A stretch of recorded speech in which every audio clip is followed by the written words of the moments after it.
We are here. We are live on the big silver screen. Hello, my friend. How are you? Good. How are you doing, buddy? I'm fantastic.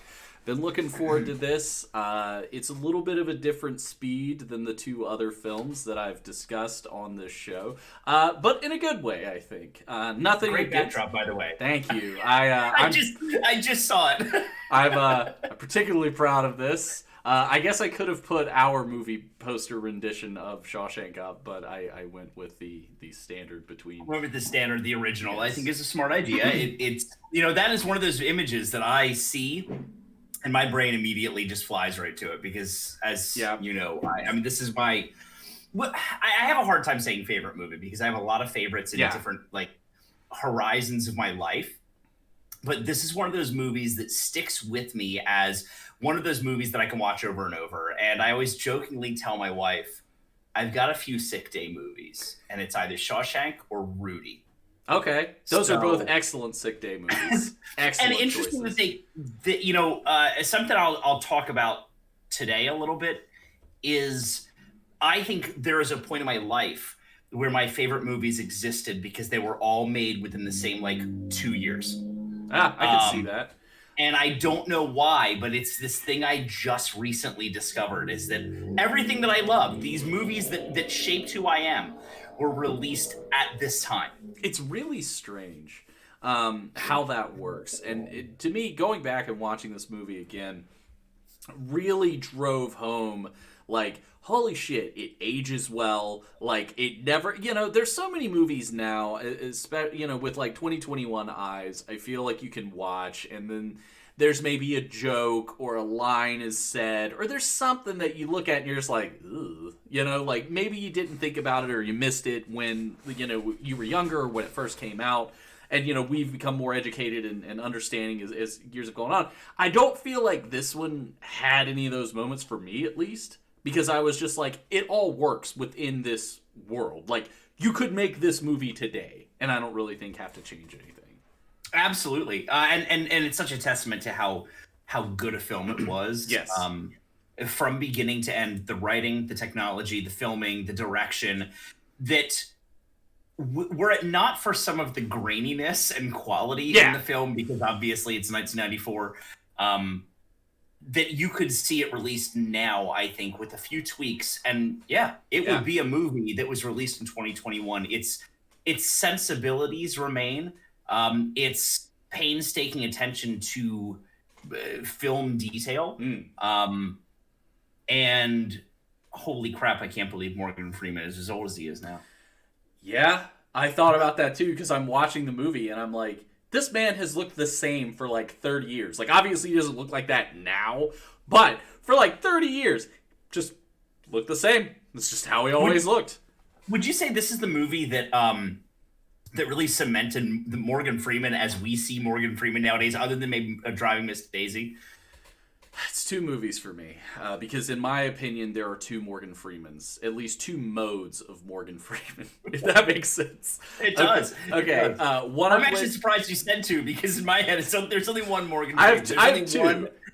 I have two, and one is the one that I feel like is your standard, your baseline Morgan Freeman. The narrator voice that he is going to tell you the story of your life. How long are we in? We are 10 minutes in, and there it is. There's the first time.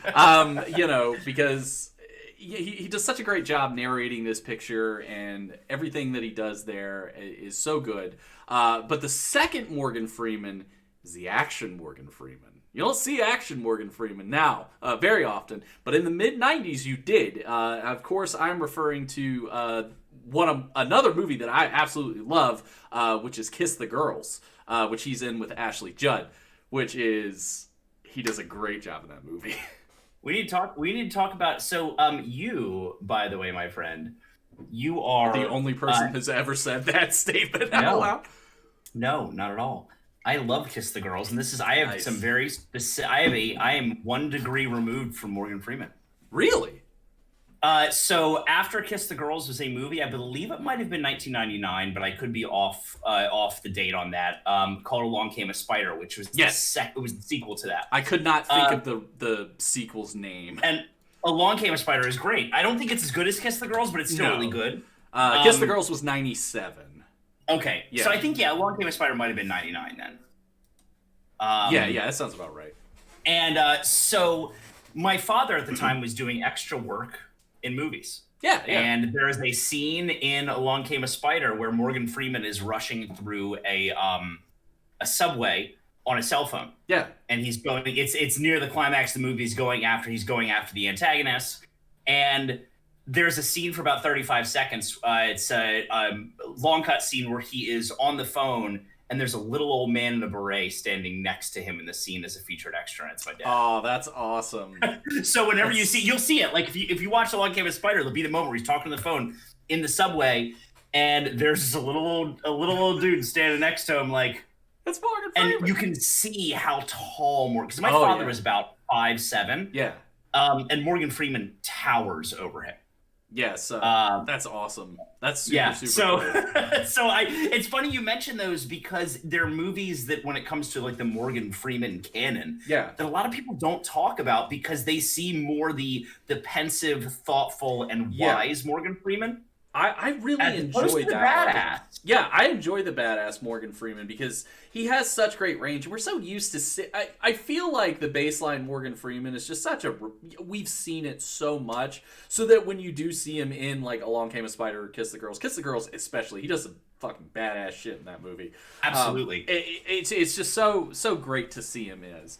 So before we start diving into it, I gotta lay the lay of the land, talk just the numbers of the film, if you will. As you mentioned, this was a 1994 picture written and directed by Frank Darabont. We'll touch on him in just a second. This movie was made with a budget of $25 million with a $58.3 million box office. Rob Reiner mentored Frank Darabont for this movie because when Darabont approached the studio, he said, look, I want to do a movie. They said, we will give you $25 million to make any movie you want to make except this one. We do not want to make The Shawshank Redemption. We do not believe in this movie. So we'll give you $25 million to do anything else you want to do except this. And then he showed them the script and they were like, sold, you got it. Boom, do it. Which is interesting to me. For the script work in this movie is incredible. And I think it goes without saying that I know a lot of people know, or maybe a lot of people don't know because we're so far removed from this movie now. It's 27 years old almost? Yeah, give or take. Yeah. That it was originally a Stephen King short story. Rita Hayworth in The Shawshank Redemption. Yep. Rita Hayworth, sorry, in The Shawshank Redemption. Yeah, in my brain, I got the aw and the a. Sounded good. And I believe, I don't remember what collection it was in. I can't remember. I literally saw it earlier. I think Skeleton Crew. I think it's a part of Skeleton Crew, or it might be different seasons. It's one of those. It's like four past midnight or something. Yeah, something. Maybe it's different. It feels less like. Obviously, I know it's not so much a horror film, a horror story, but it feels like it was seated in one of his collections that was not leaning too heavily with the horror. I believe it's in the same one that Stand By Me is in. I believe it's a part of that one. So it was his kind of let me step away from like heavy horror and show you that I can do other things. I could be wrong, but I believe that's was. Interesting Let's do the literarily strange and not necessarily direct horror. Exactly. 96 pages is the short story. And this movie is 2.5 hours long.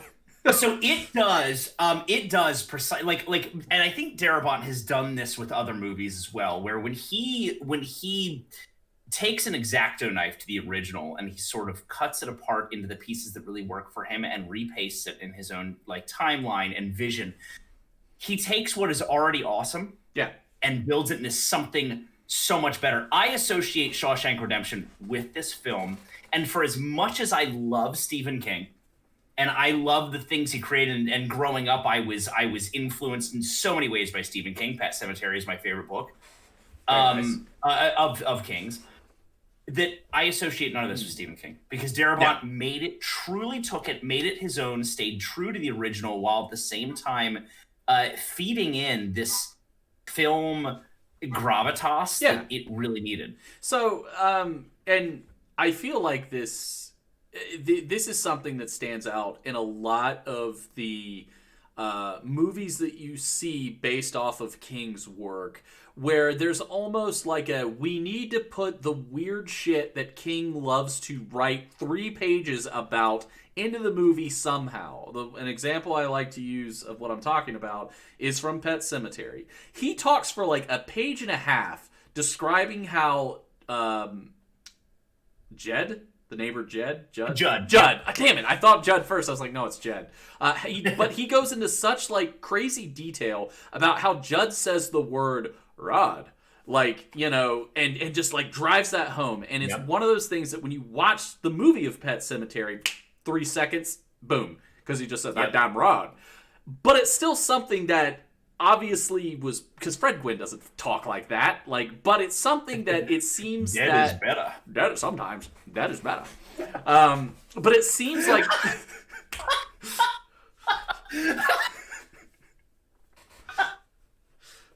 I didn't expect that, Nick. I didn't expect that. I'm here all week. But it seems oftentimes that so many filmmakers try and force, like, we have to put some of this in the movie. He spent so many pages talking about the way the guy says road, or red raspberry zingers in the dark half, or, you know, whatever other random thing. And it always seems like they get forced into the films. Shawshank doesn't feel like that at all. Let me tell you, Frank Darabont, when you're out there, when you finally actually do the Dark Tower in the way the Dark Tower is meant to be, can you please put in the shrimp creatures that go dum da chuck? I need that. That's what I need. Is the creatures that walk around and go dum da chuck, da chuck. That's all I want for the Dark Tower. Anything else will be fine. Love you, Idris Elba. Sorry, it didn't love you back. Man, what a raw deal he got. What a raw deal he got. It's a great rolling. I'm sorry to I here I go on tangents. Yeah. No, it's fine. No. You know, it's funny that you had mentioned before we started today that Shawshank Redemption, thematically speaking, emotionally speaking, every other aspect of it speaking, always reminds me of The Green Mile. Yes. I did not realize that Frank Darabont had also done The Green Mile film. He did, which was nominated for several Academy Awards. I believe won several Academy Awards. And one of those other situations where, again, the film form, it may not, I don't believe that the film of The Green Mile meets the true quality of the books.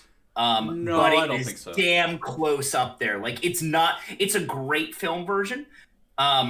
It misses, I think, a few marks, and we're not here to talk about that one. But again, Frank Darabont, right? Like, he understands the heart of the original work, which I think is really undervalued in the way that people take books and stories and turn them into movies. They forget the heart. I think back to Baz Luhrmann's Great Gatsby in 2013. A lot of people shit on that movie. I really feel like it captured the heart of the original book. Yeah.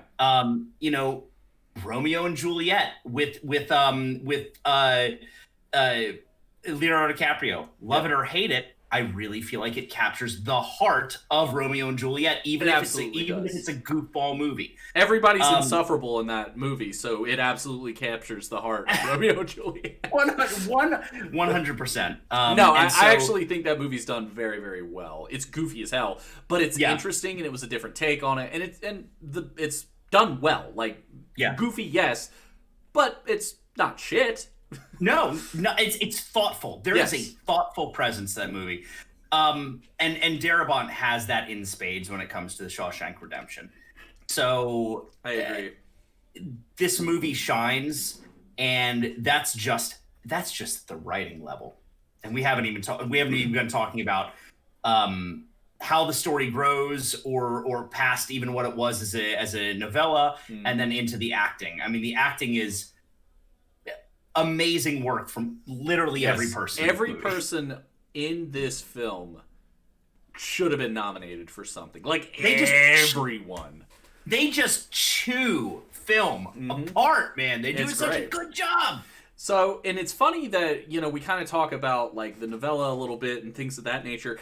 King did not understand why Frank Darabont wanted to do this movie.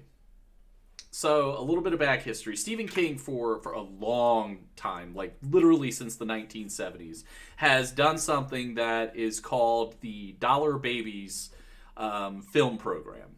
And what he does is he lets aspiring filmmakers and students alike, basically, they pay him $1, and then they can make a short film off of one of his works. Like, he retains all the rights. He's just simply like, you can go make whatever you want to make. It's non-commercial release, but you can do whatever you want to do.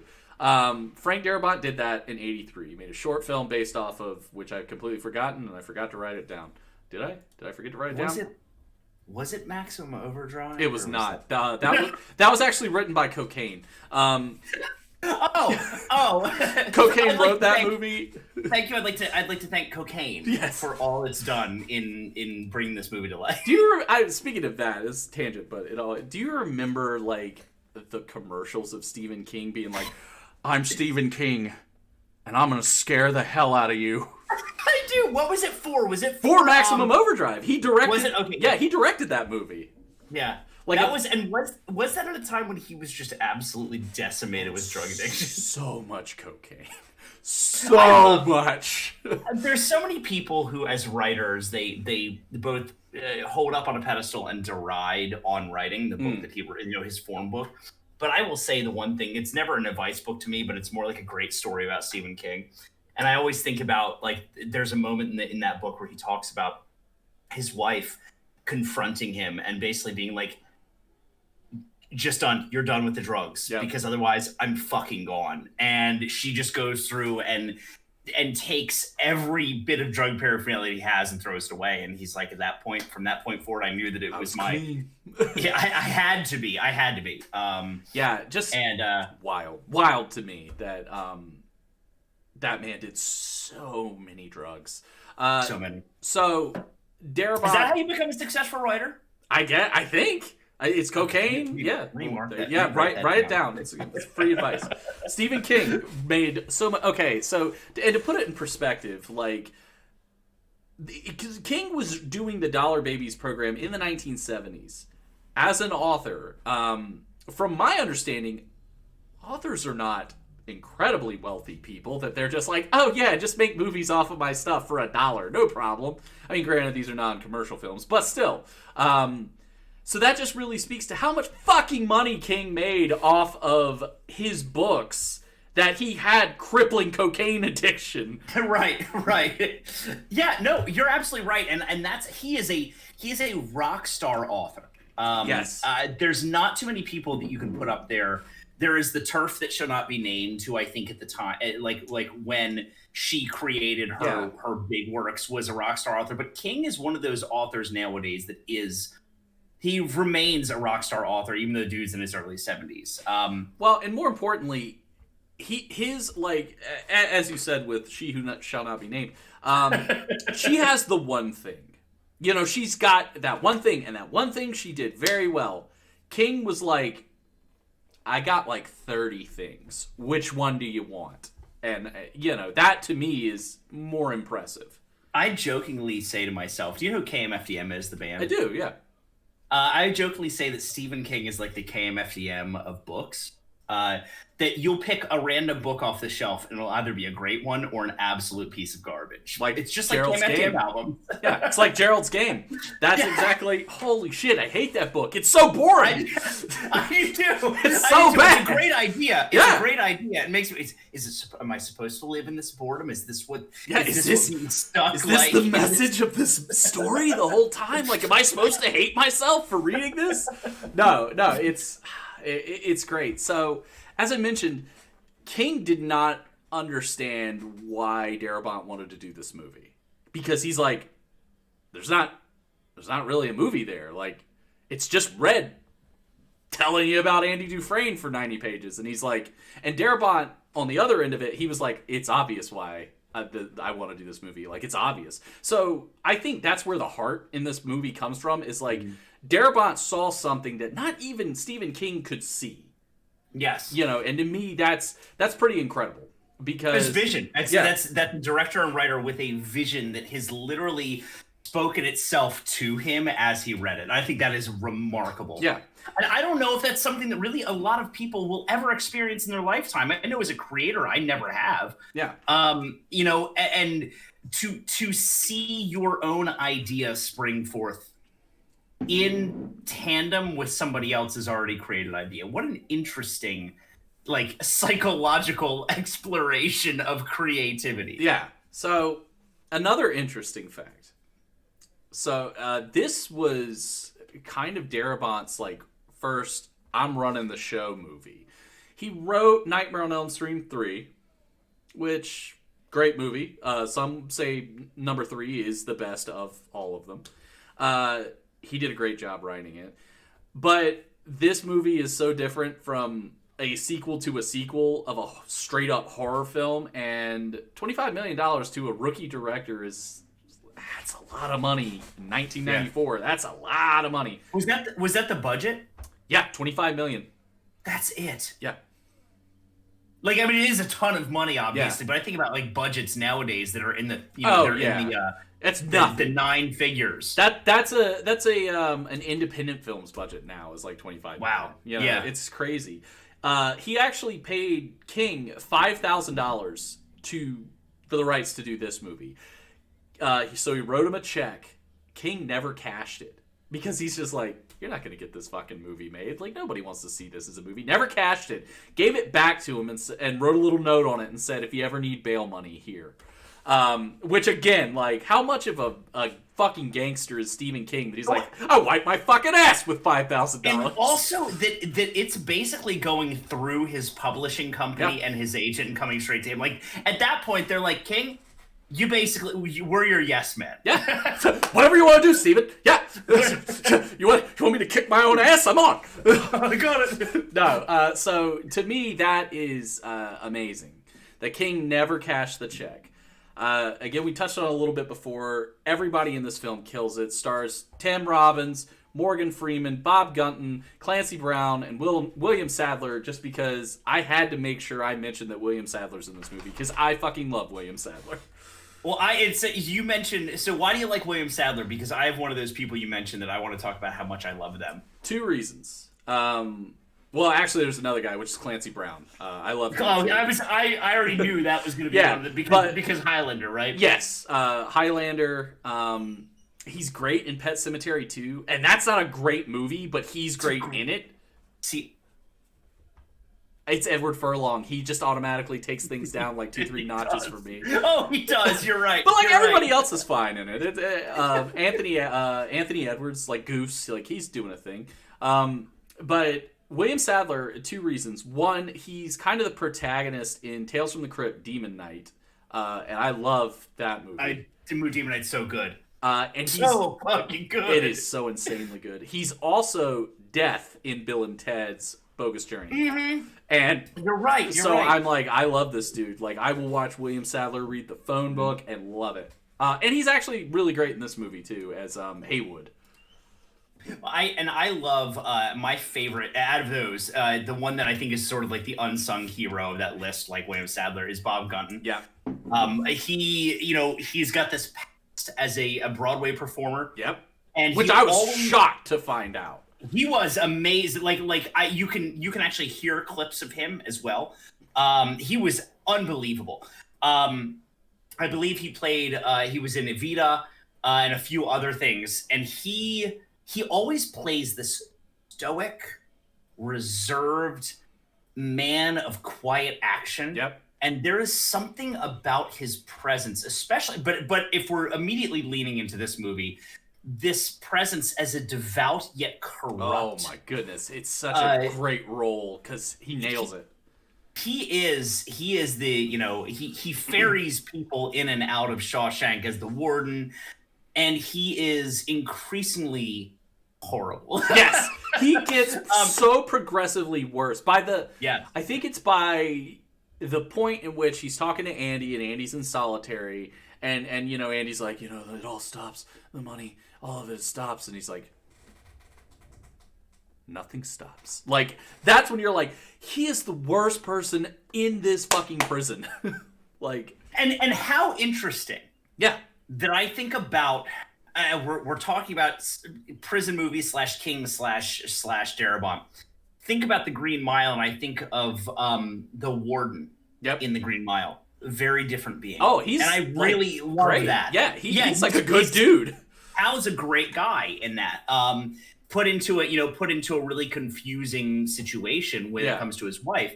But you couldn't have two completely separate characters in the same kind of position, and that speaks not only to Darabont but also to King's creativity and willingness to step outside of the expectations of stereotype. Oh yeah, which is awesome to see. Oh, fun fact about Bob Gunton in this movie: he's actually his head is shaved bald. That's a wig. Really? He was doing Demolition Man at the same time. He's the chief of police, and his head is shaved in that movie, so they did a wig for him. Which I was blown away at that. I was like, holy shit, that's a wig? It looks like his regular hair.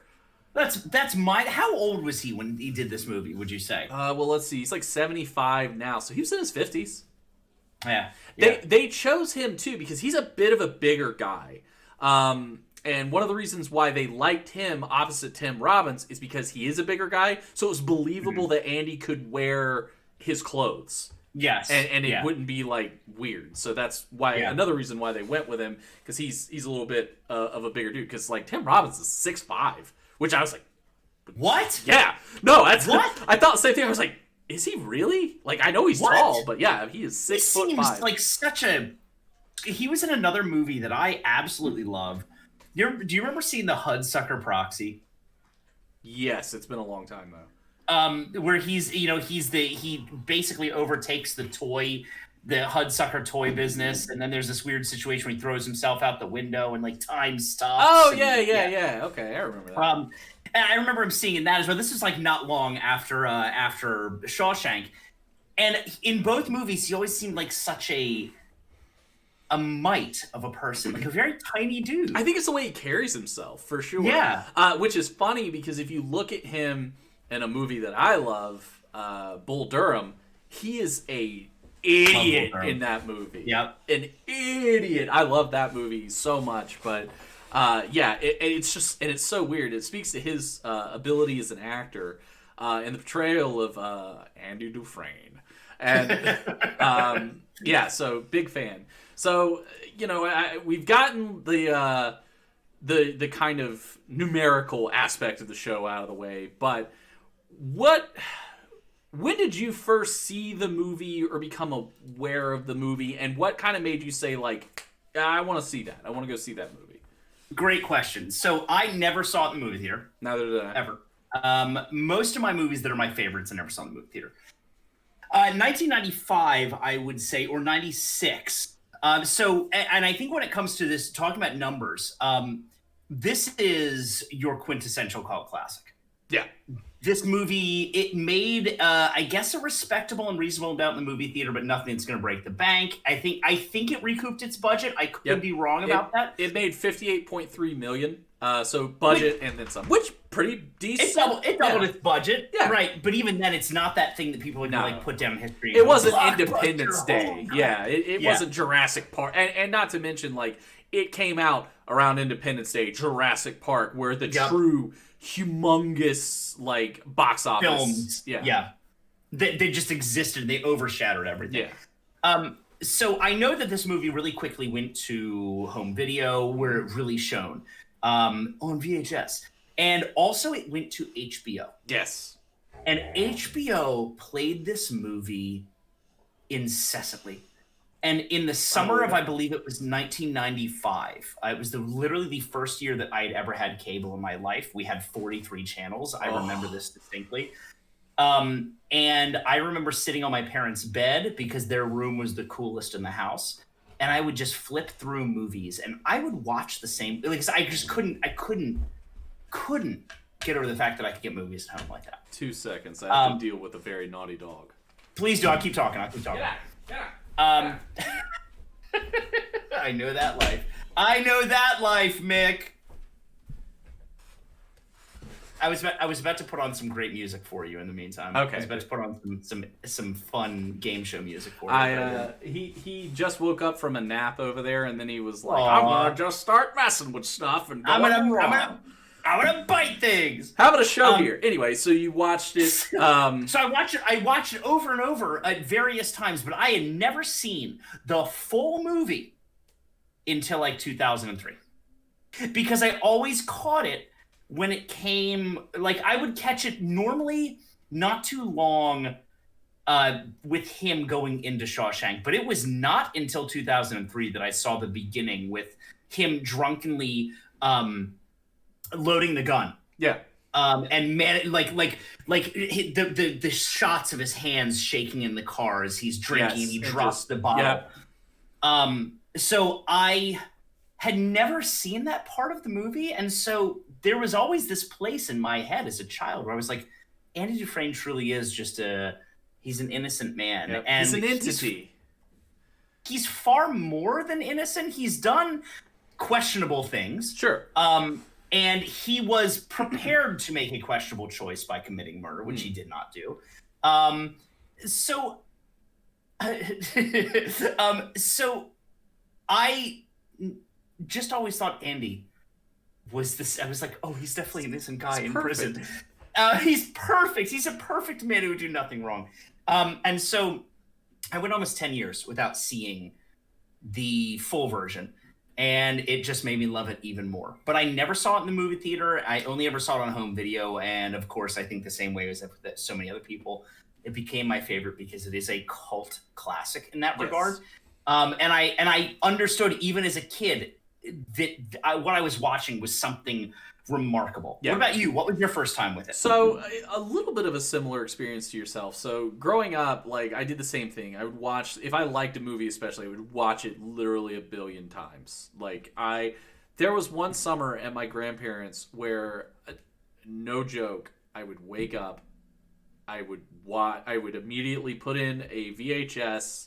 And what my grandparents used to do is when they had cable, because they didn't always have it, but when they had it, would go to HBO. My grandfather would tape, 2-3 movies onto one VHS tape, the essential equivalent of burning a CD, which that is also a dated reference in this day and age. It is indeed. So I would watch Interview with the Vampire, Francis Ford Coppola's Bram Stoker's Dracula. Like one summer, it's like every day, woke up, well, time to watch Interview with the Vampire for the literal 50th time. Oh God. Yeah. Oh yeah. I think I was like 12 or something. But like kind of similar to you. Like I had seen pieces of the movie, but at the time, like it didn't pull me in. I was just like, man, this movie seems like really serious, and younger me didn't jive with it. It's something my grandparents would watch, and I would like sit and watch a good portion of it with them, and be like, okay, I'm done. I'm gonna go play video games. But by the time I hit high school, and it was my sophomore year of high school, and I've always been a pretty avid reader, like my entire life. I'm a huge reader. But by my sophomore year in high school, I was like a King fanatic. If he wrote it, I was reading it. So I was reading every single King book I could. This is how cool I was as a sophomore in high school. My lunch break, I would go in to the library, spend the entire break, because you could check out like 2 books at a time. So I did that, and I was reading those books like throughout the day or at home. But to kind of circumnavigate the 2-book limit, I would go in, grab a book off the shelf, have my thing, read it, and that's how I do. So I was like just devouring King's work. And with that, if I found out there was a King movie of something I had read, because I never watched the movie before I read the book, and I didn't realize he did Shawshank, or had written it. So I read Rita Hayworth in The Shawshank Redemption. I enjoyed it. I thought, man, it's pretty cool. Like, I like it a lot. And I was like, it's a cool idea. It's a little different from other movies. Okay, yeah, it's not really horror. It's not Pet Sematary. It's not The Stand. It's not, Salem's Lot. But I dig it. Fine. But then when I figured out it was a movie, I was like, well, I gotta watch it. And I watched it, and I was amazed. I was just blown away. Like, again, we talked a little bit about this before we started. Like, visually, it's just so... There's so many interesting choices that I feel are made that I'd love to ask Darabont about, like, hey, was this intentional? Or, like, was there something behind this? Or did you just think, fuck, that looks good, let's do it? So for me, that's kind of where I came up on it, was in high school, both book and movie. Yeah, it's, I mean, for me, it exists in 94. My other favorite, Rudy, was 1993. So I saw that in 94. My other favorite movie of all time is Pulp Fiction, which was released in 1994. And again, this like little pocket of, I felt like I saw these films that were something greater than movies. Yeah. And Shawshank is among those. Shawshank is one of these movies that when I begin watching it, I forget about all of these different parts of the movie that occur later. Yeah. This to me is akin to what I call the Forrest Gump feeling, where... Never read that book, by the way. No, it's awful. It's awful. It is terrible. Awful. One of those situations where a movie became way better than its original source material, because fuck the original book. And then its sequel, which is even more garbage. I knew there was a sequel. I was like, nope. I read the first one. It was terrible. The sequel starts with him talking about how there was a movie based about him. Yeah. And that it was bullshit. Oh, boo! Boo! But I like the Forrest Gump effect to me is when you see the trailers for a movie, and you see these amazing things that are going to occur in that movie, and it perfectly whets your appetite, but you then forget about the trailer until you're watching the movie and you go, oh my god, that thing that was in the trailer hasn't even happened yet, and this movie's already fulfilled me. Oh my god, we're got to get to the next part that I saw in the trailer, but it's already fulfilled me. That to me is Shawshank Redemption, where I'll continue on, and especially the subplot. So there's the subplot about the inmate that is brought in, who is then the warden has gunned down. That is in Tommy. Oh, I forget his name. Tommy, thank you. That is one of those subplots that I always forget it exists until we get to it. I did and that is that thing that cements the warden's coldness. I love the little touches too. Speaking of the warden and that moment in particular, because he has the piece of scripture that is covering the safe, and that has now been erased from my memory as I just said it. But it was it's something about like judgment cometh or something like that.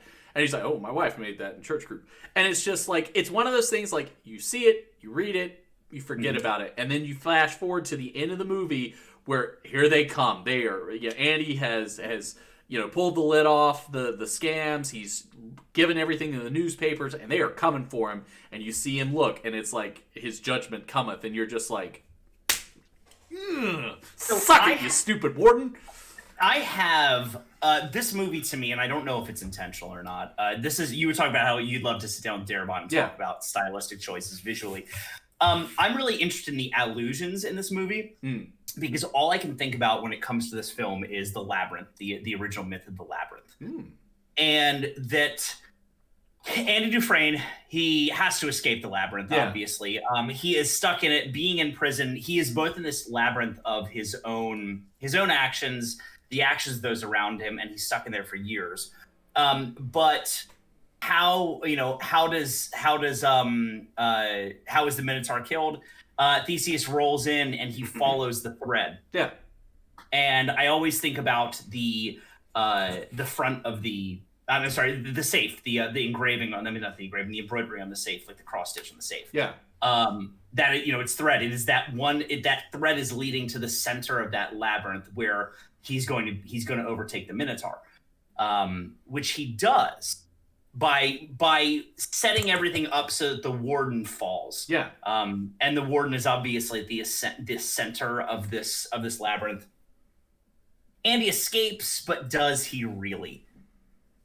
Andy is a messed up dude by the time he leaves Shawshank. Absolutely. And we'll get to the obviously the paper, the Rita Hayworth part of this soon.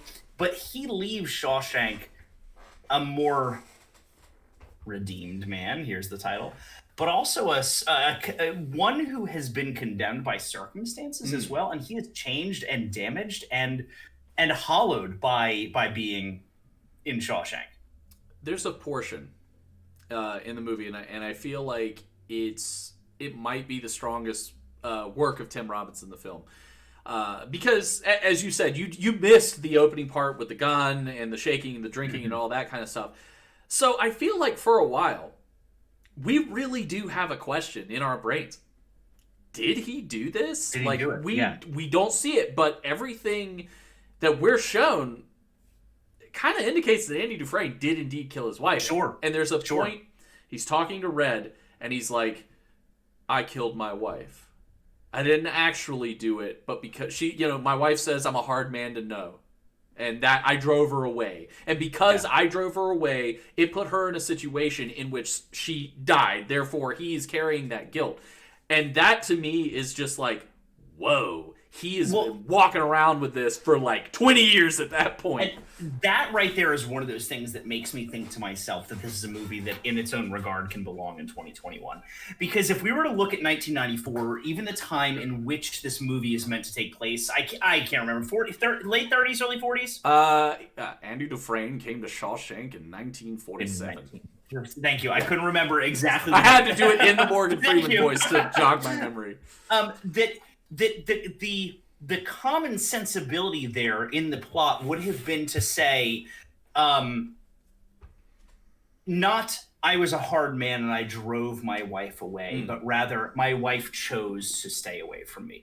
It would have put the onus on the woman as opposed to the man. And so I love the fact that Andy, even though he may be a quote unquote hard man to know, he is a soft enough person to identify that his actions are what drives his wife away, not his wife's choice. So she is truly a victim of circumstance. And that's not really a thing that I would have expected, even in 94 or even a story that takes place in the 40s, to present the idea that the man is flawed. And he is deeply flawed, and I want him to be flawed, but he doesn't, he is a victim of his own problems and making. He is also his own antagonist in that regard. And that's actually one of the reasons that I love Andy for that. He does.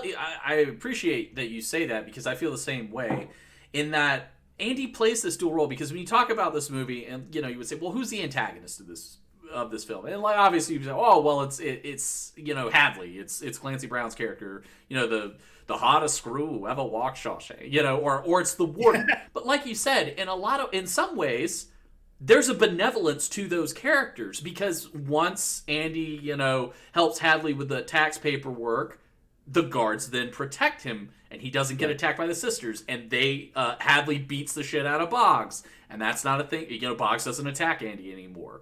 Yep. Yes, the warden is bad, but he allows all this other good stuff to happen too, where it's like you build the library, and he lets Andy request money, and all sorts of things like that. So yes, they are antagonistic characters. However, they're not terrible people. No, because until the very end, when the warden's like, "I am the worst person in this movie." And what's so funny though about that is that I don't even see him as that, Mick. I see him as a man who, is subsumed by this life of he has, in order to, according to his mission, not saying it's right. Obviously we could talk forever about problems in the American prison system. But he is a man who believes himself responsible for the rehabilitation of human beings, and will even take it to such a level that he will perform criminal acts to protect his own ass to continue on that path. Yeah. So I actually feel really bad for the warden, because he is a man who he's been consumed by everything around him to continue being this presence of power, because he believes that through him people can be, wink wink, he's about to say the title, redeemed, as a man of God, but also as a warden in a place of authority and power. So you're right, he's terrible, but also I can see myself in his shoes, and I don't like that. I was gonna say, I don't know. I feel like he lost it. I lost any thought of I feel bad for this guy, where he leans into Andy and he's like, the guard's protection gone. You'll be cast down with the sodomites. You feel like you've been fucked by a train. The library gone. We'll have ourselves a little barbecue in the yard, and I'll build it up brick by brick. And he talks all this shit, and then he just like he ends it with, because earlier Andy insulted him, and he goes, yeah. Or am I being too obtuse? And it was like, you piece of shit. It was great. It's so good, right? Like, and certainly I like to think I would never actually be that person, but I can see where, like, he grows into that. Yeah. This is his world. The other thing this movie makes me think of so much is, and I don't know if you knew this about me, I love philosophy. I could completely see it. Have you ever heard of the, it was developed by Jeremy Bentham originally as a place, but then it was really conceptually realized by Michel Foucault in the 1970s, the panopticon. I don't believe so. I'm not familiar. So the panopticon is precisely what the American prison system is, and prison systems in general are based on. The idea that we need the least amount of human beings to control the largest amount of human beings in a given area. And that there's a presence in the central tower that oversees all. Okay, yeah. But you can never see that presence in the tower. So therefore, what do you think? I'm always being watched. I'm always being observed. And as Foucault says, he says that we become the subject of our own oversight. We keep ourselves in line because we're afraid of being caught out of line. And he says, well, this is, it's in place in prison systems. It's in place in nursing homes. It's in place in schools. Like, we have these people who are visible but unverifiable. And that's what the warden is to me. He is this panoptic presence in the middle that oversees all things and has this godlike power. Yeah. And it corrupts him absolutely. I can agree with that for sure, because we talked a little bit about like illusions and like where everything. There are a lot of people that believe that there are a lot of illusions for Christianity. Obviously, Andy is Jesus Christ. The bit where they are on the roof. Is that the part where when he comes out and he's crawled through a half mile of raw sewage and came out clean on the other end? I mean, I missed it. Is that a Jesus reference? It might, maybe. Darabont. It's the only part of your movie that is so fucking heavy-handed. It's just like, boom! If only he had the warden at that point chew down on an apple. Yep. Because and obviously, like, the warden, saying the piece of scripture of like, I am the light and the way. There are those that are like, well, obviously, yes, that is in reference to Jesus, but the light bearer being Lucifer, Satan, which the warden seems to represent a little bit more. I do like the apple bit, because in a lot of ways, from the way I view the warden. Because, maybe he's not a great person. Okay, we'll go with that. He's not a great person initially, but he's a devoutly religious man. He runs this prison. But then this delicious, red, tempting, juicy apple lands in his lap.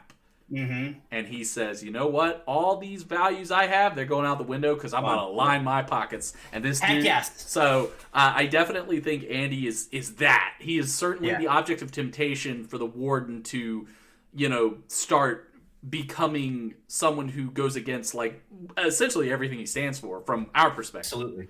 Absolutely. So in that regard too, like Andy has, in a way, he's corrupted his own life. Andy also becomes a tool for corruption for the prison. Oh yeah.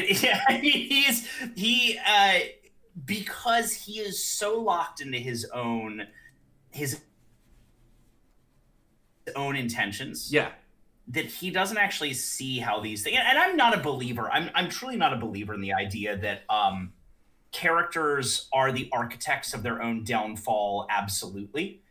I believe that we all, as characters or human beings, make choices, and these choices will not dictate what happens to us in the future. Sure. So I don't blame Andy for being the architect of his own, of the sort of like the downfall of the good, the quote unquote control in Shawshank. Well, he even says it himself. Like on the outside, he's the value that comes along and does corrupt. Yeah. He says it himself. Yeah. On the outside, I was straight as an arrow. I had to go to prison to become a crook. Like, so he's just I love that you've got these. Do you have these on on a screen in front of No, you? I don't. That one's just off the top. It's because it's like when like certain lines in a movie are said that I like, it's like I can remember them like that. Can't tell you my mother's name, but I could damn sure tell you what Andy Dufresne says at like hour 1, 47 minutes of Shawshank Redemption. We haven't even talked. It's funny we've gotten this far. We are an hour in. Yeah, I feel that there's a lot of meat. We haven't talked about Morgan Freeman yet. Well, the thing about we've talked all about Andy Dufresne. We're like, Andy Dufresne is amazing. Can we talk though about Red, and in the process, can we also talk about Brooks? Let me tell you. Oh my god, I still cry that scene with Brooks because it touches me and hits me on so many levels, like both mentally and emotionally. My hair is standing on end right now as we're talking about this because it's just like. And the lead up to the scene where Brooks gets out, and so he grabs Haywood and he's like got the knife. He's like, I'm gonna cut his goddamn throat. Then that way they'll let me stay because he'd be completely institutionalized. He was getting released into a world that he didn't understand, he didn't recognize, and he's like, out here I'm nobody. And you see Red go through the same thing later in the film, he does the same things, and that callback to Red's experience in the world, to Brooks's experience in the free world, and Red doing the same thing is, I think, one of the most affecting sequences in film to this day. Oh yeah, when I first saw the movie, I did not know what Red was going to do at the end. I was like, oh shit, is he literally going to do what Brooks did? And the only thing that's happening in my mind at that time is, this is a Stephen King. Yep. This is a Stephen King. But it also speaks to the redemptive quality of, here he is, he said it again, he said the thing, of Andy's presence. Yeah. Because the only reason I believe that Red doesn't choose to go the way of Brooks is because he has someone. He has this unfinished moment, this unfinished connection of friendship in his life, that he can't perish without at least, we never really know what happens to Red at that, like beyond the conclusion of the movie. But I have a feeling that he's happy. You see him walk up on the beach and they see each other and they embrace and they have a moment. Which, by the way, Darabont hated that. They made him add that. It was. Why did he hate it? He said.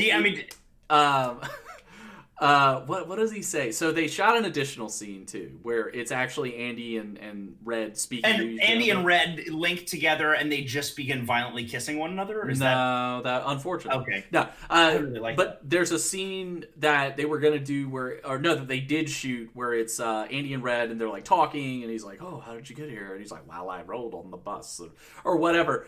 And Darabont hated that, and he's like, we're not putting that in the movie because it's a little too much of and I quote, "Gee golly, aren't we cute?" It's just a little too much of that. And I'm like, that I agree. But the original, he had two endings that he wanted to do. One, they did not shoot because he's like, I tried to do it visually, it didn't work out. And when I read this, I was like, this is like the most Stephen King fucking ending. Was that the ending where the camera pulls out and you find out that they're all just inside some marbles that some aliens have in a bag? No, it was in a snow globe, and a small child is like looking into it. Yeah. Okay, and we find that it's all a fiction in his mind. Yes. That was. I just want to make sure. Was it this the one where he wakes up and it's all a dream? No, it's weirder than that though. So there was a moment where Red, we're the literal worst. If I'm Frank Darabont, I'm probably considering legal action against me at this point. So Red is seen this is the ending that Darabont wanted to do, and he tried to make it happen, and it just didn't work out. Red is looking at the poster of Rita Hayworth. He falls into the poster. And then he is alone floating in the Pacific Ocean. And the camera would pan out, and you just see him alone. And he's like, I'm lost, and I don't know how to go back. And that was going to be the fucking end of the movie. And Darabont was like, I loved it. I thought it was the greatest thing ever. I just couldn't figure out how to shoot it to where it worked. That is right there, the weirdness and philosophical ending.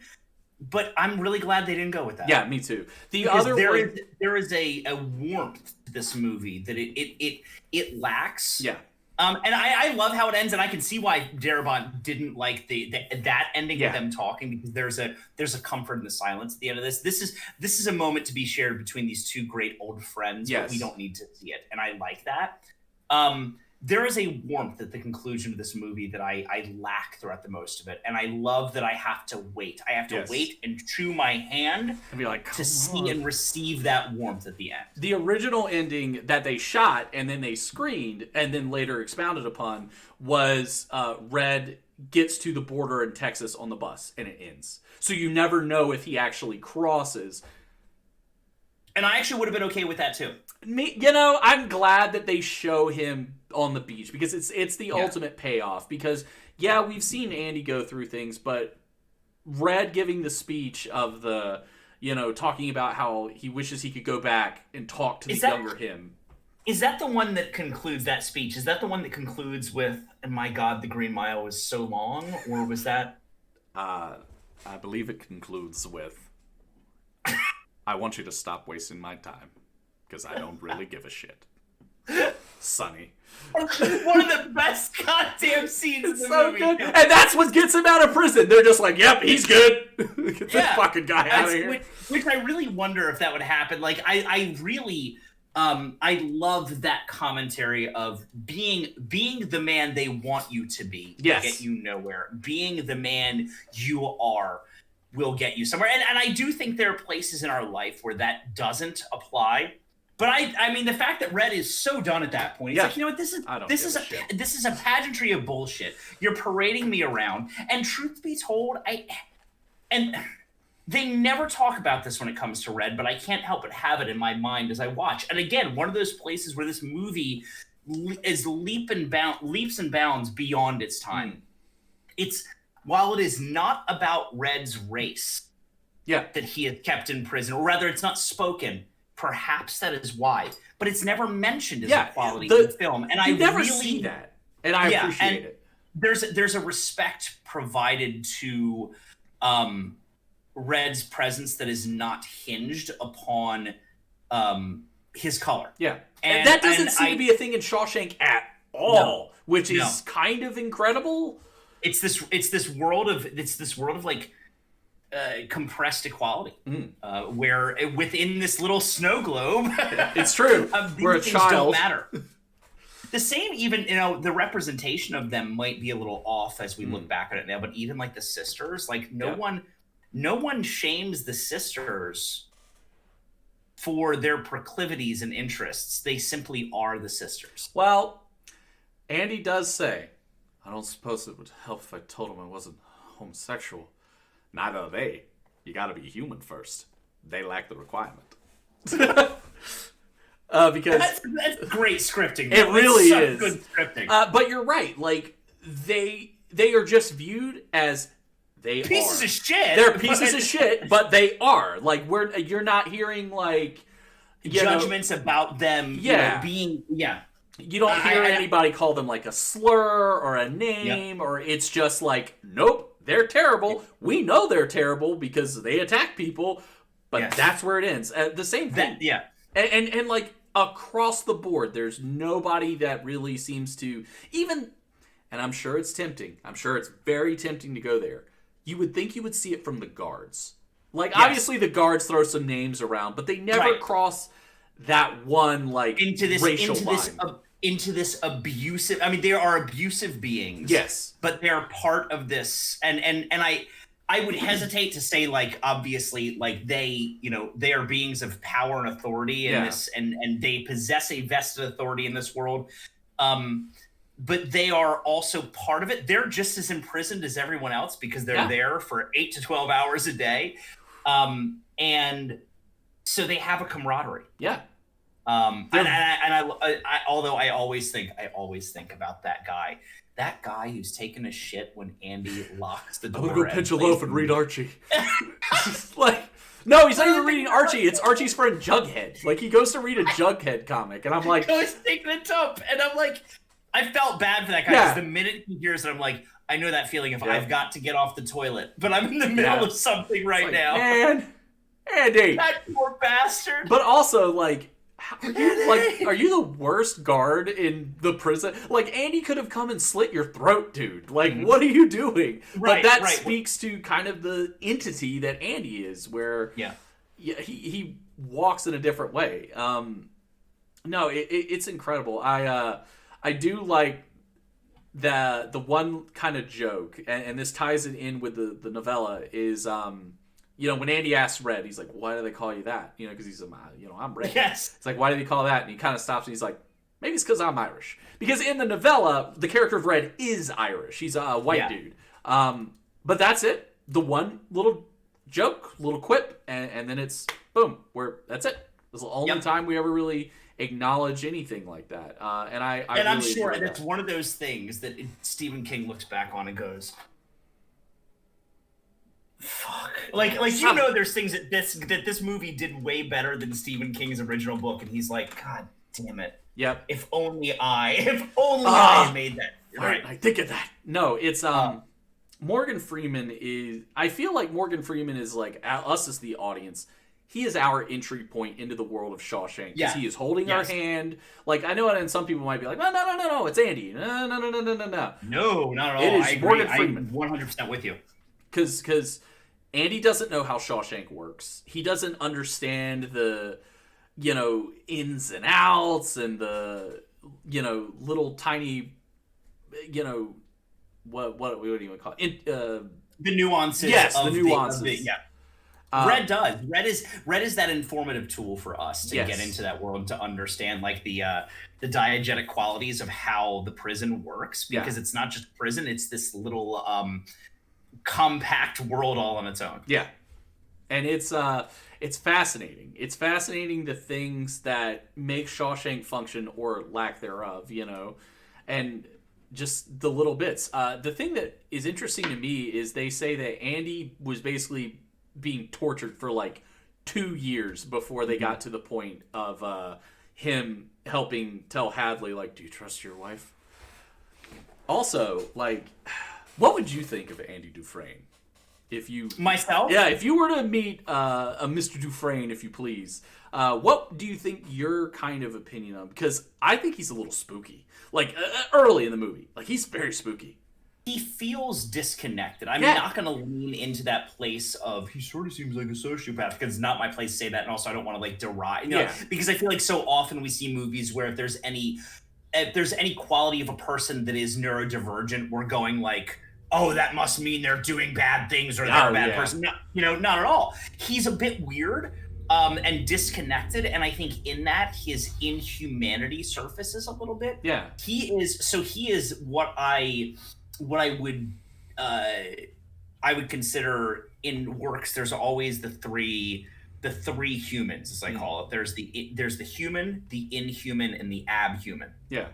The human is that which is perceived as normal or human. Like, so if we're watching like The Lion King, those characters may be lions and meerkats, but they are the perceived human. They are that thing with that we are most like. Then there is the inhuman, which is that which will never be human, which is like your hyenas. Yeah. Okay. Then you have your abhuman, which is either a human or inhuman that is perceived as the other by the world around them, like your Scar. Scar is your abhuman. He lingers in the middle, but will never exist in either realm. That's Andy Dufresne to me. He is the abhuman. You've got your human, which is Red. You've got your inhuman, which is your Warden, perhaps.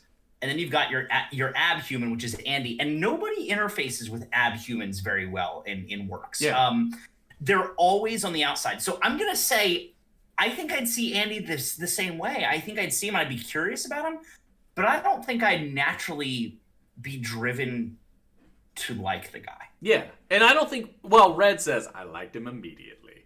Like, that's great. I think your explanation is way better than the one that I'm about to give, but I thought about this, like, when I was watching the movie again, I was probably, like, 2/3 of the way through, and I thought about this joke, and it really made me fucking laugh. I can't wait. Do tell. I need jokes. Andy Dufresne is just built different, bro. I cracked myself up so much with that stupid shit, but I was Get on his level. Get on Andy Dufresne's level. He's just built different, you know. I don't know. Maybe he's just built different. I guess. Like, would you say that he's made out of real steel? Oh yeah, he's fucking alpha. Andy Dufresne's a fucking alpha, bro. What are you talking about? He's just built different. Nowadays, he's not even alpha. What is it? He's like a Sigma male. Yeah, he's like top of the picture of John Wick up there. He's top of the food chain. Like, yeah, it wouldn't be Rita Hayworth. It would be like fucking Chuck Norris and John Wick and like John Milas would be the post. It's just Joe Rogan. He'd have a Joe Rogan poster. I was about to say, do you think he listens to the Joe Rogan Experience and tells everyone around him about the healing potential of LSD? Bro, Andy Dufresne is all on that kombucha tea and kale shakes, so he's got his gut biome working and he's shooting big loads. Like, he's built different. That's literally a Joe Rogan thing. Oh my god! Well, let me take a quick hit off this piece of glass I got here, and then we're gonna talk about my loads. I mean, I say all that terrible shit to say that I agree with you. I think Andy is this is a dumb metaphor to make. Andy's playing chess. Literally, everyone else is playing checkers. You're 100% right. I'm so glad you mentioned that because how fitting is it that Andy is building a chessboard, right? This whole movie is him and never plays once. No, never once. And there's never really a statement in here whatsoever about his love for chess because obviously it's a means to an end. He just needs that. He just needs that fucking rock hammer. And yet at the same time, he's not just playing chess throughout the entire movie. He is creating the chessboard. Yeah. He's like a board, you know, whatever, but I need the rocks, I need the stones. It's a bit of a rock hound on the outside. And he's literally set and created the rules for the warden and for everyone else by which to function. Second cousin of Harvey the Rabbit. Andy's patience is his greatest value. Yeah. But also, I don't think I could ever possess that patience. That's his superpower. I could never possess the patience that Andy Dufresne has in this movie. There is a and this is something that this movie was done years after, and I can't remember the name of it, but it's a movie. It's got Wesley Snipes and Ving Rhames. Was it called Demolition Man, or is no? This is another prison is it called movie. Blade? The motherfucker's trying to skate uphill. Oh god, I would always try not to skate uphill. It's a prison movie, but it's like a prison boxing movie. What the fuck? Yeah, hold on. Gosh, what the fuck? Find it. I gotta find out about this. Ving Rhames is great. It's fantastic. Wesley. Speaking of Wesley Snipes, while you're looking for that, I recently, I think I had spoken to you about this off stream at one point. My wife and I have been watching What We Do in the Shadows, and we finally went back and watched all of the first season. Oh, it's so good. Show. And with the one with Wesley Snipes showing up at the Vampire Council. on a Skype call. It's Wesley. Okay, there it is. It's called Undisputed. It's Wesley Snipes and Ving Rhames, Peter falk, Michael Rooker. Never heard of it. It came out in 2002.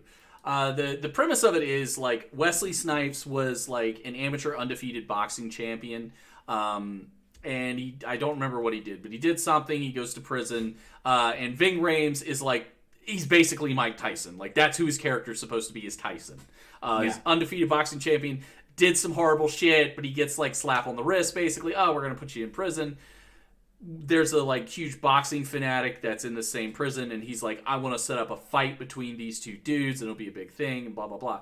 Anyway, say all that to say this. There's a character who talks to Wesley Snipes, and she's like, you know, you're so calm, and you're so relaxed, like, you know, how do you do that? And he's like, because I do my time in here. Like, he goes, it doesn't matter. None of this matters. It's in here. And that's how, like, Andy feels a little bit, where it's like, yes, he's in Shawshank. He's going through the motions.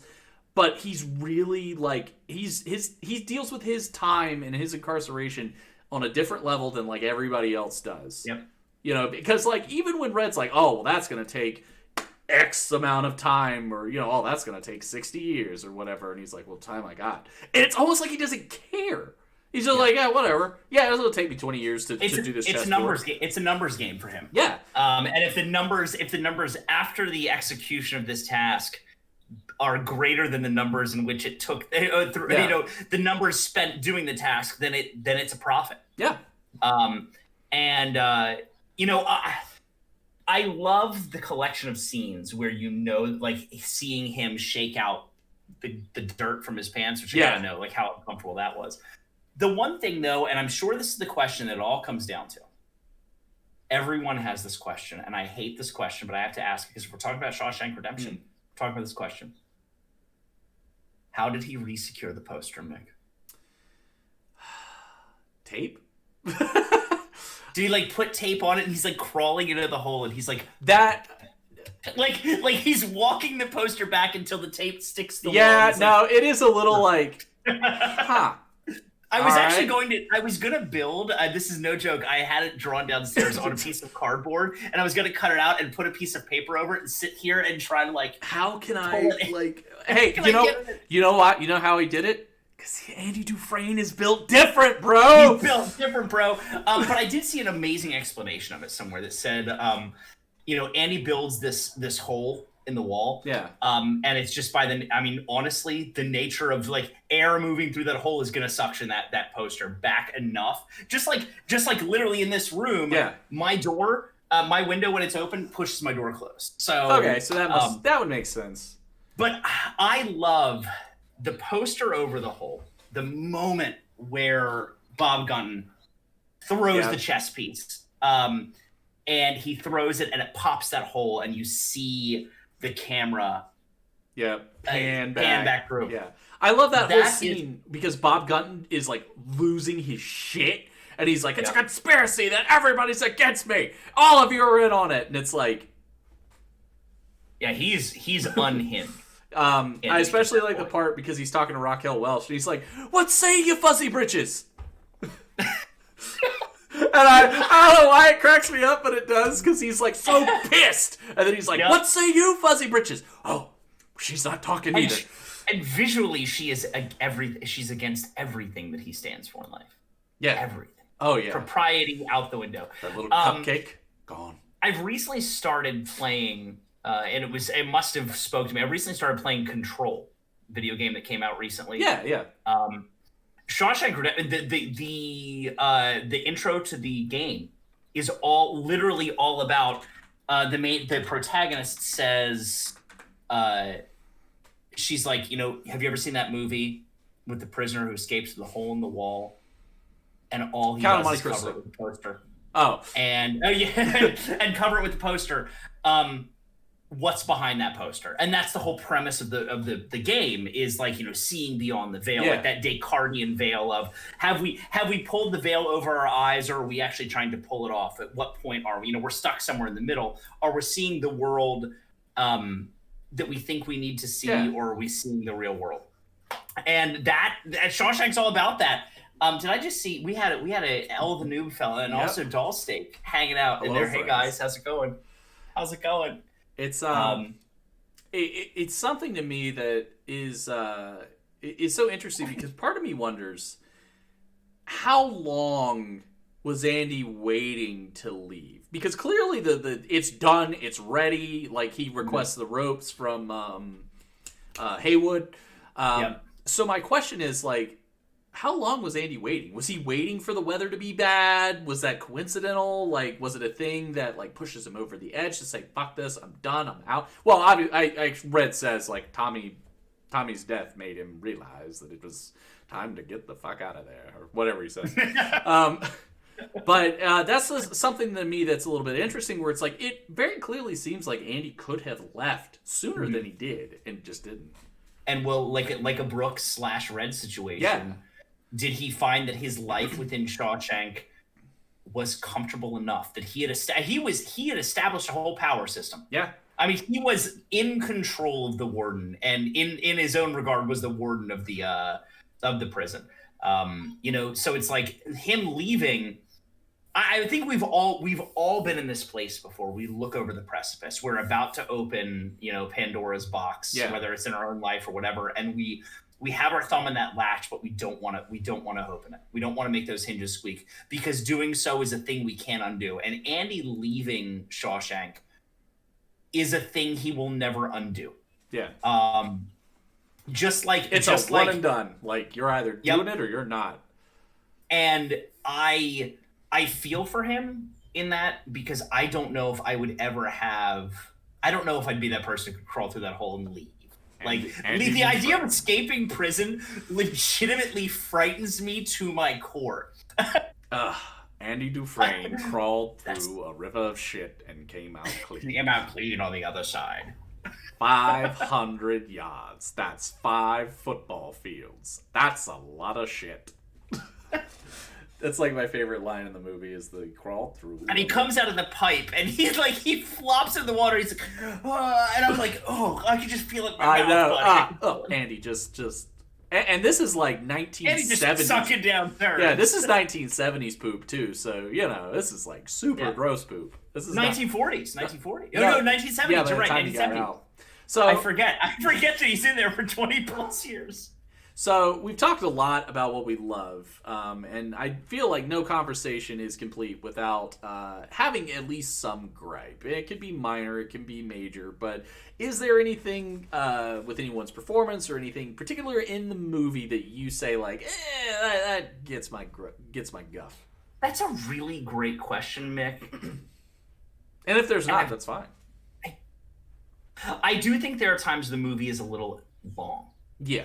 That I think, and I'm saying this, that is the most minor complaint. I think there could be some conversations that are cut by a line or two, and reduce this movie's running time from about like a solid like 220, 230, to maybe 2.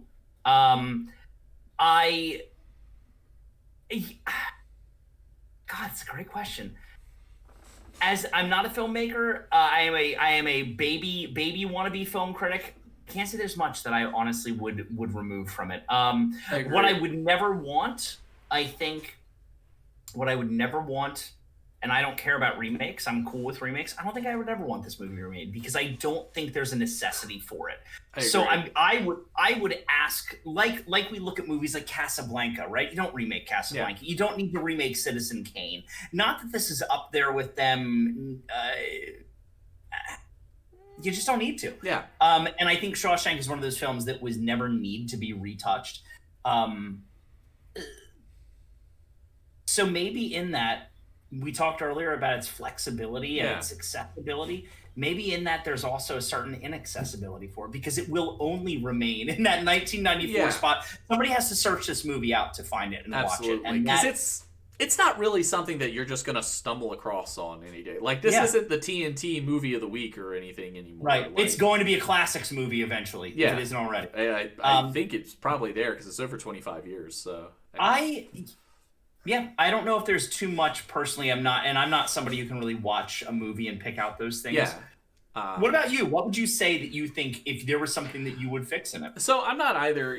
I tend to be fairly forgiving with a lot of movies. If I say something's bad, and I'm like, this is a legitimately bad movie. Can you give me an example of a legitimately bad movie? Because I've got quite a few. Highlander: The Source is very bad. Mortal Kombat Annihilation, also very bad. Annihilation, one of the worst things that's ever been made. One of the worst things ever made.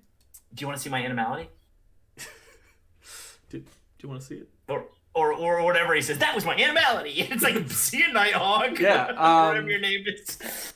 So there's a movie. X-Men Wolverine Origins. I've only seen it once. It wasn't great. It's terrible. It's garbage. There's a movie that I specifically turned off, and I was like, I'm not going to watch any more of this. That is a horror movie. It's an anthology horror movie, which I love. That's like my favorite type of horror movie, called Chillerama. That movie was trash. Never heard of it.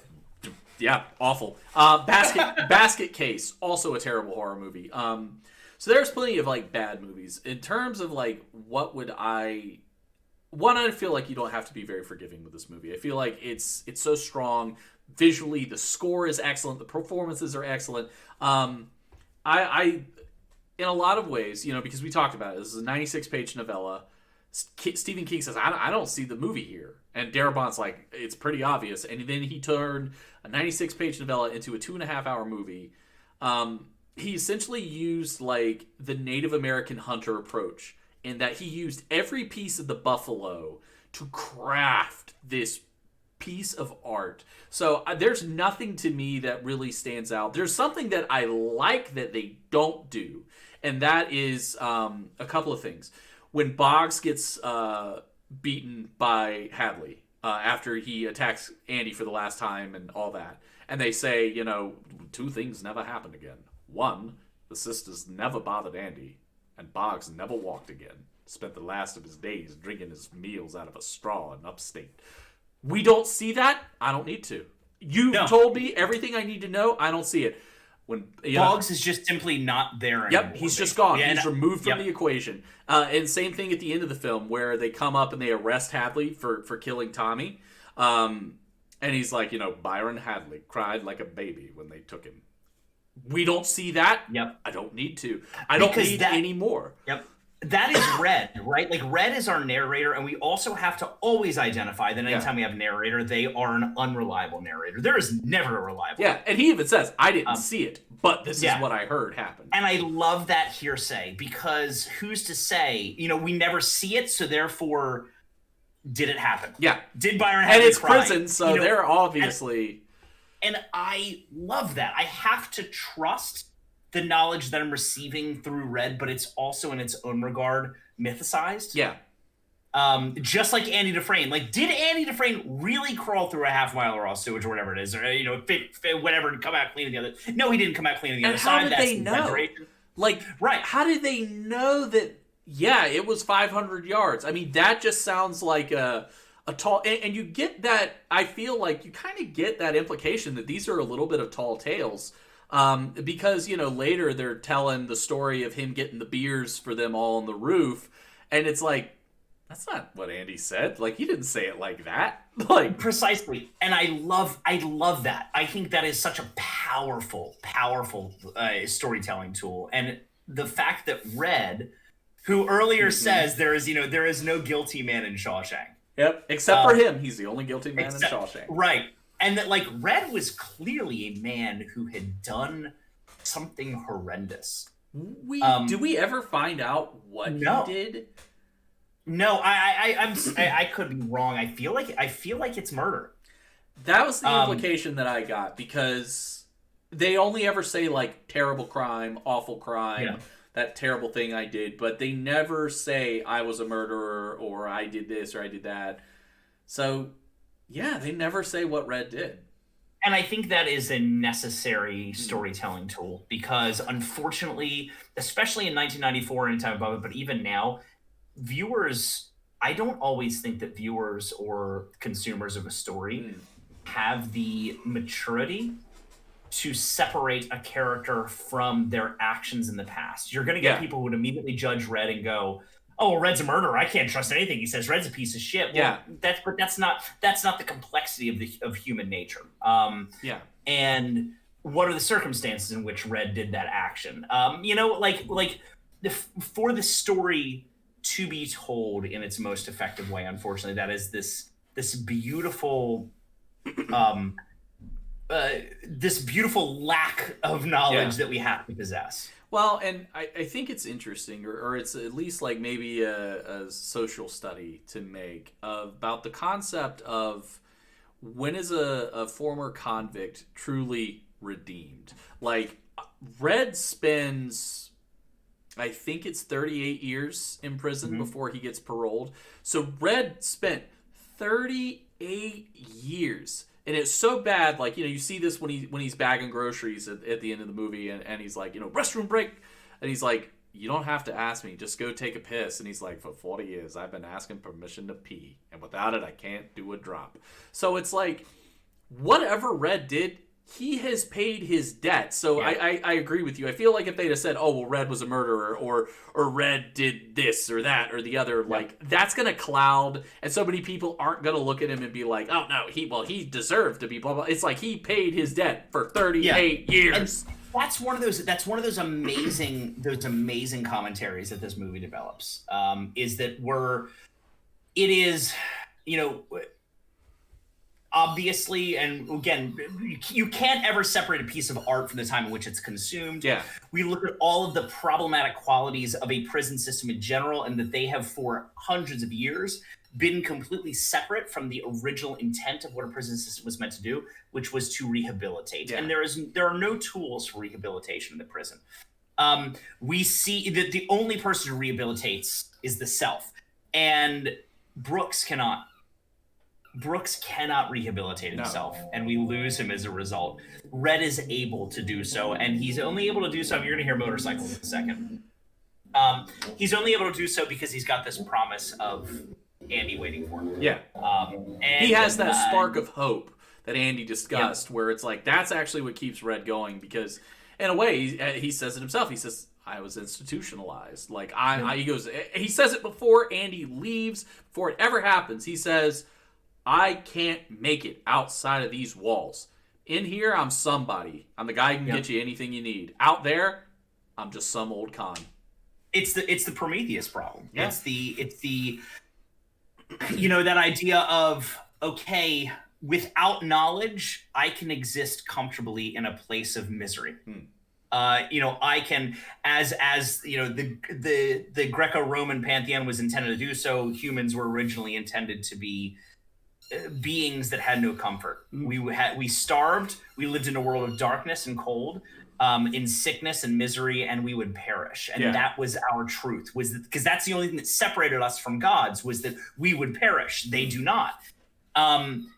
But then Prometheus brings fire, and he doesn't, you know, and with that we can cook, we can be warm, we can make clothes, we can find energy, we have been given the gift of knowledge with the fire. Absolutely. And the only thing hope does, it doesn't change the reality. It merely blinds us to the inevitable fact of death. Yeah. It gives us a reason to move through the world. And so Andy he presents that Promethean quandary. Like, Brooks must exist in misery. Yeah. For Red has seen that flicker of fire and that spark, and he's going after it. I love that scene. What I'm going to ask this of you, because I'll go into mine in a minute. Yeah. What is your absolute favorite scene in the movie, and why? So my head first goes to Andy telling Red about San Juantaneo in the Pacific Ocean, like, and him just describing this thing, and I wonder at least if Andy has ever even been there. And how he talks about, he's got this plan, he's going to open a hotel, and he's going to charter a boat and take out, you know, strangers in the Pacific Ocean, has no memory, and it's cleansing waters. Like, that monologue is super strong with me. And I think, and the discussion about the music is like, oh, you know, Mr. Mozart was there to keep me company. He's like, listen here. Here, they can't take music from you. Like, that is another strong, like, those to me are just, because again, it to me, it shows and underlines that Andy Dufresne is built different. Yes, he's built different, bro. He's just so different. No, so to me, that is just one of those things that as I open my window awkwardly, sorry. You know, everybody deals with their time in Shawshank differently.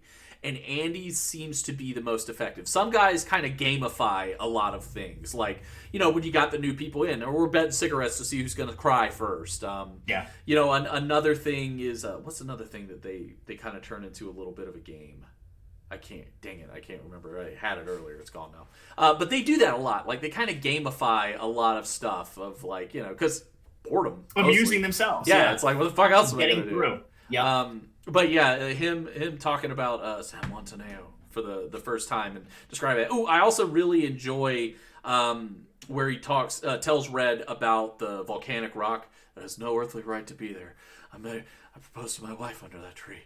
We made love, and it was, and it's just like this And it's things like that that show you, oh, this is how Andy gets through all these terrible things, is he has these little embers of hope or love or experience or good that he holds inside of him, and that's what he thinks about. And he's that insufferable romantic. He kind of is. And I don't even say romantic in the sense of like lowercase r romance, but capital R romance. Like, there is something greater in this world that Andy is seeking to find. Yeah. And he's going to seek it in nature or in self-discovery. We don't even know what that thing is, but he's always possessing this insufferable hope. Like, sometimes you sort of want to punch Andy in the face. Yeah. And be like, just shut up, like, be real. Yeah. Red gets pissed and like storms off. So what is your favorite scene? The moment with Red narrating when he walks up the wall to discover the box, the tin beneath that volcano. Oh yeah, that's great. I can't think of a moment in a movie that forces me in such a short amount of time to experience so many feelings. Watching Morgan Freeman walk up along that wall and going, I just want him to rush. Yeah. I just want him to run. Hurry up, old man. Because what if it disappears? Yeah. What if he gets there and the rock has been moved? What if he gets there and that tin is no longer there and he loses his... Like everything that he has of Andy's lingers on this sword point, this tiny, sharp edge where it could fall either way. What if he got there and the elements have somehow destroyed all of this stuff in this? And there's a tension in that moment of him crawling up to find and remove these pieces of stone, finding a needle in a haystack, that I will go to my grave with that scene playing out in my head. Yeah, it's very powerful too, because at that point he's so much older, and he's kind of like gingerly walking because he's an old man, and we've seen almost a shot for shot redoing of what Brooks went through. So you're just like, man, if that box is not there, this movie's gonna just careen into a new terrible direction. Absolutely. And there's a relief when he sits down against that wall and he opens that box, and he's hesitant to open it, and I fucking love that. Yeah, like that moment of like, there's no going back from this point. And he opens it, and he's just so relieved, and I am so relieved. Like, I just want my friends to be friends. I just want them to be okay. That is a scene that, from its beginning to its end, I think is literally perfect. There is no other way I can put it. Whether it's the acting, the tension, the music, the visuals, it is beautiful. It's hot and stuffy. Like, I feel the sweat on Red's back when he gets there. I don't think I've ever, and in my life will ever, experience a scene that makes me feel the way that scene makes me feel. I can agree. So it's kind of along the same thing, but what is it about this movie that makes it one of your favorite movies? I mean, we've kind of talked for like an hour and a half about why, but if you could, like, if it's possible to bottle up this, if you've never seen this film, and we've spoiled it 10 times over, but what is it that makes it one of your favorites, and why would you encourage people, if you've seen it, if you haven't seen it, watch it or watch it again?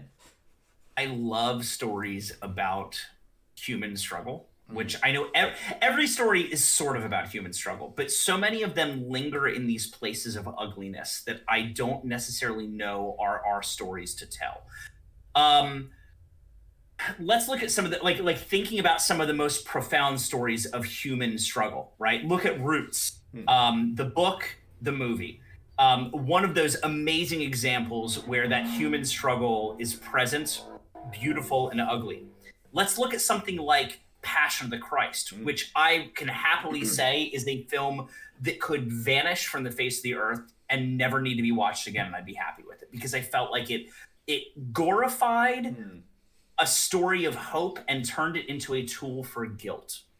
Yeah, I can agree with that. And while I'm not a spiritual nor biblical person, there is a beauty to the story of Christ that it clearly has spoken to billions of people. He's a pretty big deal. Yeah, it's a pretty big deal. Um, so I love that it is a story of downfall, redemption, human experience and struggle in a relatable but also mythicized way. Darabont's good about that. My favorite season of Walking Dead is the season that everybody fucking hates, which is season 2. Why? Because season 2 is so way less about zombies and way more about these people stuck on a farm, living in the wide open, but they have to live among themselves and struggle among themselves. And there's a whole world out there that they could go into, but they're living in this tiny idyllic spot. Yeah. And there is ugliness in that idleness. And that's also the same, and that's just being human. And that's what I think I love about Shawshank Redemption, is that it is being human and finding that place where we exist between the bucolic and pastoral and ideal human beauty of life and the ugliness, and this movie exists right there in the middle. Like, it's that perfect balance in the two. Yeah, I don't know. There's just something about this story that feels like legend and myth to me in the most wonderful and comforting way. I agree. I agree. I think it's a prime example, or just the entirety of like human beings and the struggle of day-to-day life, the trials, the tribulations, the goodness, the evil, like all of it is encapsulated and in ways that we don't necessarily think that it would be. You know, the warden, who's this pious religious man, you know, I believe in discipline, I believe in the good book, and he's a terrible person. Like, he has all these things that society says, like, no, that's a good man, he's a religious man, he's a believes that like hard work and discipline is gonna help you succeed in life, and it's like he's a scumbag.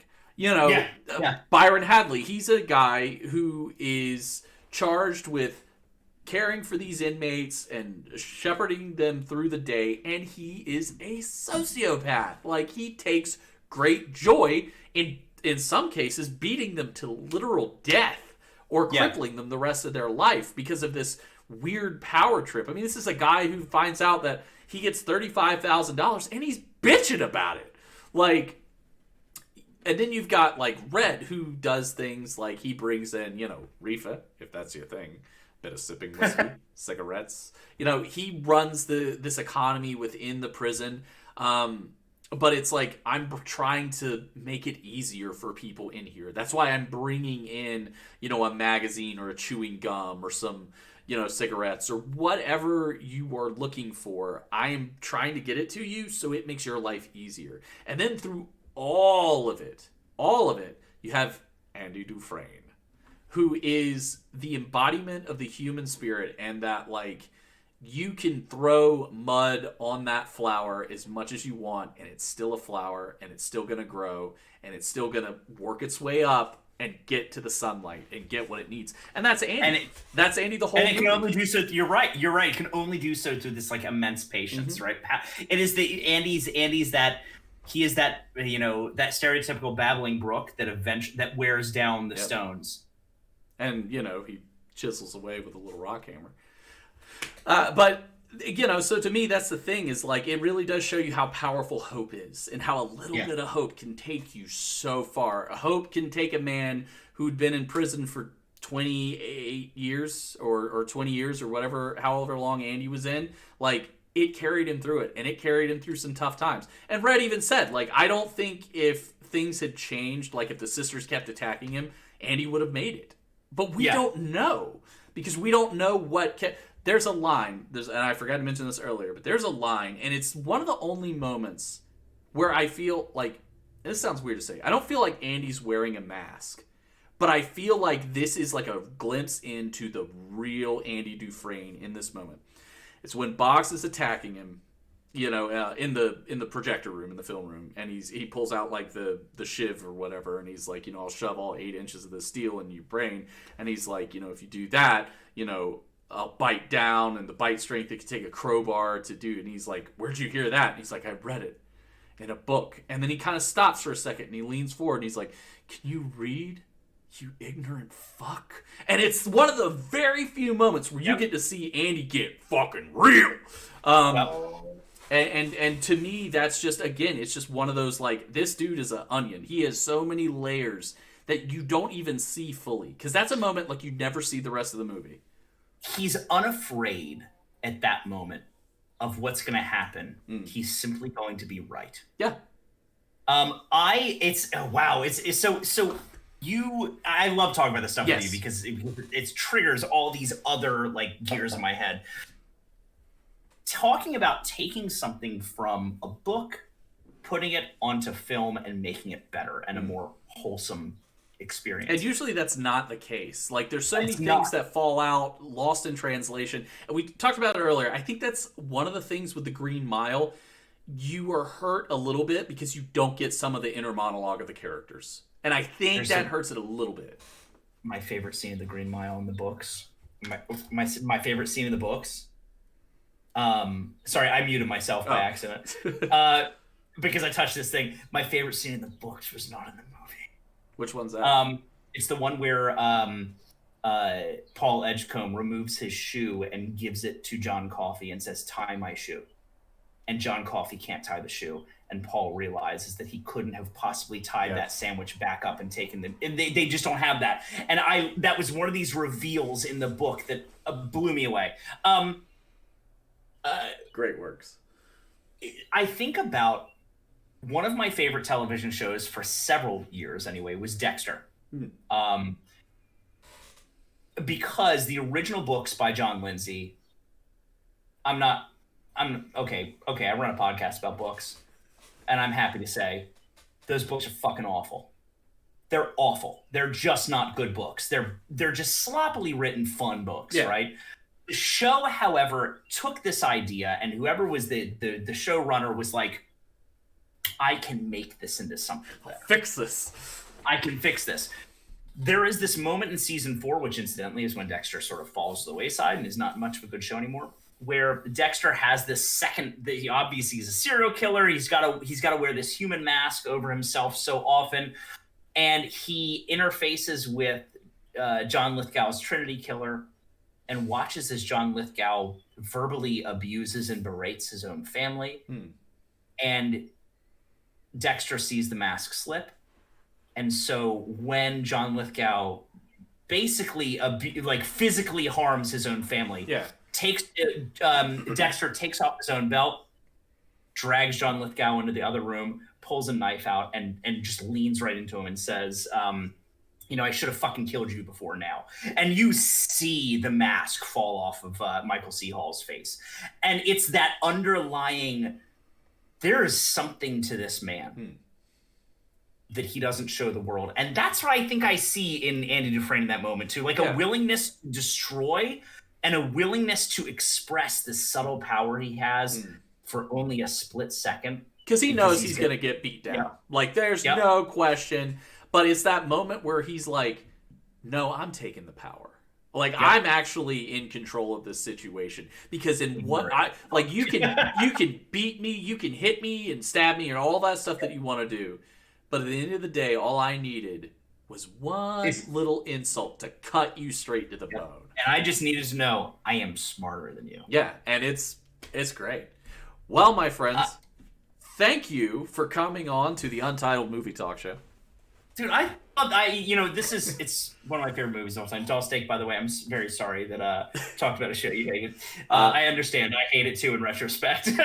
I've never watched it, so. If you're gonna watch it, first 4 seasons are great. After that, it's terrible. I've heard it goes like downhill. I'll send you that scene. It's amazing. I'll send you that scene. Okay.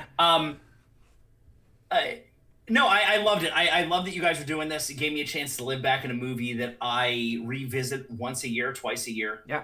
And it's a movie that brings me a great amount of joy. So thank you for letting me revisit it with you. Absolutely. I mean, the whole point behind this show, I may have said it before, I may not have said it before. Yes, it's about the movies, but it's not just about the movies, but it's about the connection that these movies can give us all. And how the movie connects us as people, and like how we can talk about like, oh, this is something I love, and oh, this is something I love, and it helps me look at it a different way. Maybe you look at it a different way, and we can see certain vantage points that we have that are the same. So to me, like, that's what it's all about. Like, a good movie and a movie that you love is something that connects you with people in a way that not a lot of other things can, because movies are an experience. Like, they're an experience like no other. So that's the whole point of the show, is just trying to look in deep to the experience that is the movie. I love it. It's phenomenal. Thanks for having me on, my friend. Yeah, more than happy to. So you do as you mentioned, you do a podcast on books. Where can people find information about that? Thanks for asking. So my brother and I, we are co-hosts of the Quarantine Book Club. It's thequarantinebookclub.com is our website, but also you can find us on Twitter at the QBC Podcast. You can hear us wherever you listen to podcasts. And we just literally talk about books. Most of them are really terrible. Sometimes we get a real spark in there of a really awesome book that we can talk about for a while. Humorously enough, one of the best books that we had read so far was by a gentleman named Brian Hodge. It was actually a short story set in the Nightmare on Elm Street universe. And it was fucking phenomenal. Like, there's so many philosophical steps we took in talking about the story.